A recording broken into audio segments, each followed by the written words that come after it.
5 years ago, the leader of Hamas in Gaza, Yahya Sinwar, wrote a note addressed to Israeli Prime Minister Benjamin Netanyahu. According to former National Security Advisor, the note in Hebrew said, "Take a calculated risk on a ceasefire." Today, as the Israeli military reduces much of Gaza to rubble in its mission to destroy Hamas, killing more than 11,000 people in the process, Sinwar is emerging as the October 7th assault's mastermind. He is the top target for assassination, assumed to be hiding deep in a Gaza tunnel.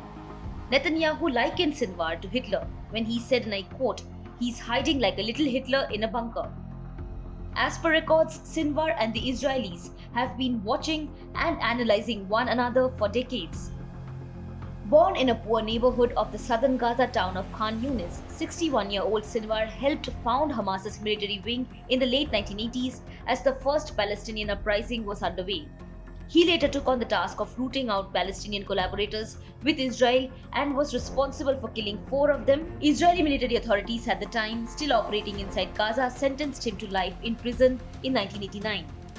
Behind bars, Sinwar achieved deep fluency in Hebrew and Israeli society, regularly reading newspapers along with the biographies of key Israeli figures. He also became the uncontested leader of Hamas prisoners. According to Israeli officials and a former Hamas activist, while in prison, he continued to have collaborators killed, including one who he personally beheaded. He rejoined Hamas at a senior level and by 2017 had been elected the group's leader for all of Gaza, replacing Ismail Haniyeh, who was sent to Qatar.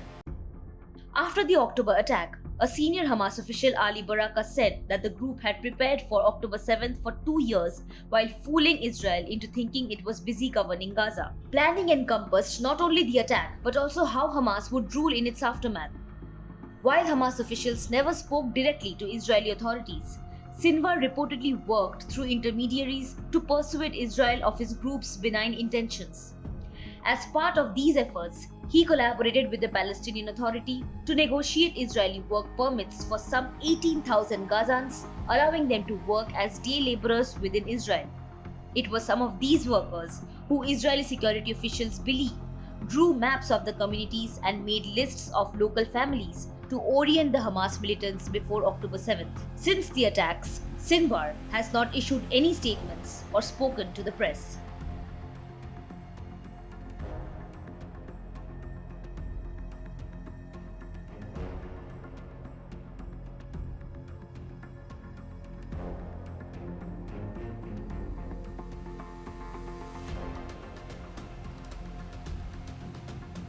Subscribe to One India channel and never miss an update.